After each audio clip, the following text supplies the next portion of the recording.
Welcome back to our channel. Today we will explore the remaining lessons from the book, The Psychology of Money, by Morgan Housel. If you're joining us for the first time, I highly recommend checking out the first part of this series where we began our journey through the 18 money lessons from The Psychology of Money. You can find the link in the description below. In the first part, we explored the first 9 lessons from the book, uncovering insights about wealth, risk, saving, and more. Before we get started with the second part, if you're new here, make sure you subscribe and hit that bell icon so you don't miss out on our next videos. We often hear the advice is save money, but why is it so important? The 10th lesson from The Psychology of Money talk about this fundamental aspect of personal finance. Saving is the act of setting aside a portion of your income rather than spending it. It's about living below your means and planning for the future. The power of saving lies in its simplicity and its impact. It's a habit that anyone can adopt, regardless of income level. And over time, regular saving can lead to significant wealth accumulation, especially when combined with smart investing. Many people view saving as a sacrifice, as giving up immediate pleasures for future benefits. But another way to look at it is as a form of self-care. By saving money, you're taking care of your future self, ensuring you'll have the resources you need in the future. That's why understanding the importance of saving can change our relationship with money. As Morgan Housel puts it, savings without a spending goal gives you options and flexibility, the ability to wait and the opportunity to pounce. It's the option to do what you want, when you want, without needing to rely on others. Next up, when it comes to money, we often hear that we should be rational, making decisions based on logic and facts. But the 11th lesson suggests a different approach: being reasonable. Being rational means making decisions based on logic, facts, and statistical probabilities. It's about maximizing utility, optimizing outcomes, and generally making decisions that are theoretically correct. Being reasonable, on the other hand, means making decisions that work well in practice, taking into account our individual circumstances, emotions, and limitations. Money is more than just numbers. It's deeply intertwined with our emotions, hopes, fears, and dreams. Many people believe that they should always be rational when it comes to money. But a purely rational approach can lead us to make decisions that look good on paper but feel terrible in reality. For example, it might be rational to invest all your savings in the stock market for the highest return. But if that thought keeps you up at night, it's not a reasonable decision. So understanding the difference between being rational and being reasonable can help us make better financial decisions. As Morgan Housel puts it, being reasonable means you're good at dealing with the world as it is, not as you wish it to be. The 12th lesson from The Psychology of Money is named Surprise, and it's all about the role of unpredictability in our financial lives. In the context of finance, a surprise could be anything that deviates from our expectations. It could be a sudden market crash, an unexpected expense, a windfall gain, or a once-in-a-lifetime investment opportunity. Surprises play a significant role in shaping our financial outcomes. They can disrupt our plans, challenge our assumptions, and force us to adapt. But they can also present opportunities for growth and learning. Many people plan their finances based on certain assumptions or expectations. They believe that if they follow a certain strategy or plan, they can predict their financial future. But the reality is, the future is inherently unpredictable. Surprises are not just possible, they're actually inevitable. Understanding the role of surprises can help us better prepare for the uncertainties of life. As Morgan Housel puts it, the ability to do what you want, when you want, with who you want, for as long as you want to, pays the highest dividend that exists in finance. The 13th lesson from Is Room for Error, and it's all about the importance of planning for mistakes in our financial journey. Room for error is about building a safety margin into our financial decisions. It's about recognizing that we're human, that we make mistakes, and that things often don't go as planned. It's about giving ourselves the flexibility to be wrong and still be okay. Mistakes are a part of life, and they're certainly a part of our financial lives. We might buy a stock that goes down, spend money on something we later regret, or miss out on a great investment opportunity. But these mistakes don't have to ruin us financially if we've built a room for error into our financial plans.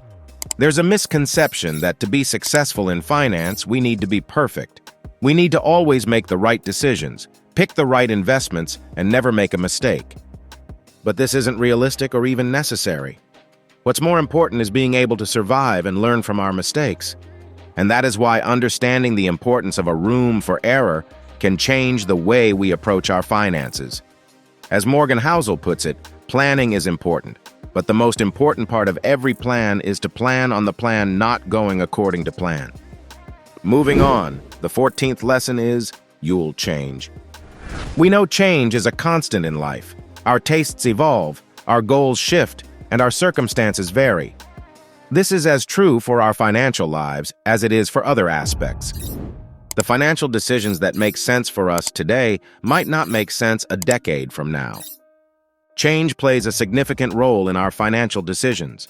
The career we choose, the investments we make, the lifestyle we aspire to, all these are subject to change.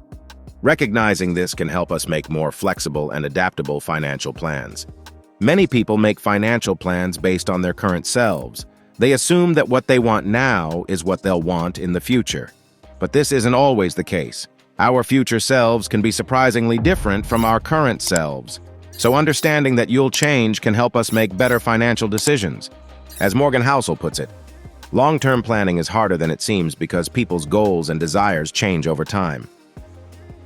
We often hear the phrase, "There's no such thing as a free lunch." This is especially true in the world of finance. The 15th lesson from the psychology of money, "Nothing's free," is all about understanding the cost of our financial decisions. Nothing's free means that every financial decision comes with a cost. This cost might be monetary, such as fees or interest, but it could also be non-monetary, such as time, effort, or missed opportunities. Costs play a crucial role in our financial decisions. They're the trade-offs we make when we choose one financial path over another. Recognizing these costs can help us make more informed and balanced decisions. Many people focus on the benefits of their financial decisions and overlook the costs. They see the returns of an investment, but not the risk. They see the convenience of a loan, but not the interest. However, ignoring these costs can lead to financial stress and disappointment. Understanding that nothing's free can help us make better financial decisions. As Morgan Housel puts it, every money reward has a price beyond the financial fee you can see and count. Accepting that is critical. Moving on, the 16th lesson is, you're not alone. It means that our financial decisions are not made in a vacuum. They're influenced by our upbringing, our peers, our culture, and the economic environment we live in. These influences can shape our attitudes toward money, our spending habits, and our financial goals. Believe it or not, society and culture do play an important role in our financial decisions. For example, if we grow up in a culture that values saving and frugality, we're likely to adopt those values. If we're surrounded by peers who spend extravagantly, we might feel pressure to do the same. Many people believe that their financial decisions are purely rational, based solely on their own needs and goals. But this isn't the case. Our decisions are often influenced by external factors, whether we're aware of them or not. Understanding that you're not alone can help us make more informed financial decisions. As Morgan Housel puts it, the world is run by a chain reaction of beliefs and reactions to those beliefs. Next up, the 17th lesson is Seduction of Pessimism. Seduction of Pessimism refers to the tendency to give more weight to pessimistic views than optimistic ones. It's about how we're often drawn to gloomy forecasts and dire warnings, even when they're not supported by evidence. Pessimism plays a significant role in our financial decisions. It can make us overly cautious, leading us to miss out on opportunities.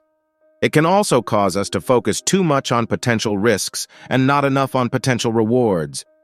Many people believe that pessimism is more realistic or rational than optimism. They see it as a sign of intellectual sophistication or a safeguard against disappointment. But while it's important to be aware of risks and potential downsides, excessive pessimism can be just as misleading as blind optimism. Understanding the seduction of pessimism can help us make more balanced financial decisions. As Morgan Housel puts it, optimism sounds like a sales pitch.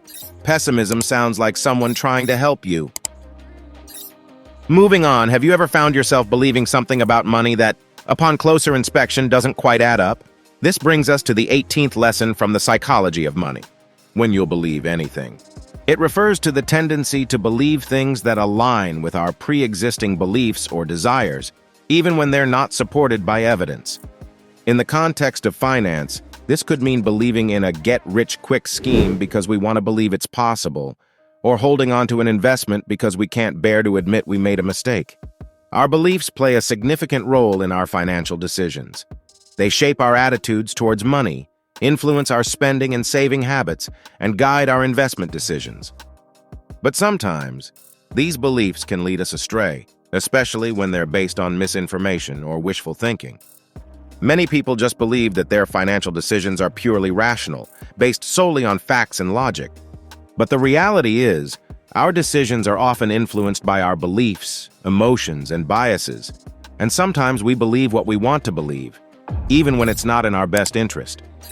Understanding that when you'll believe anything can help us make more informed financial decisions.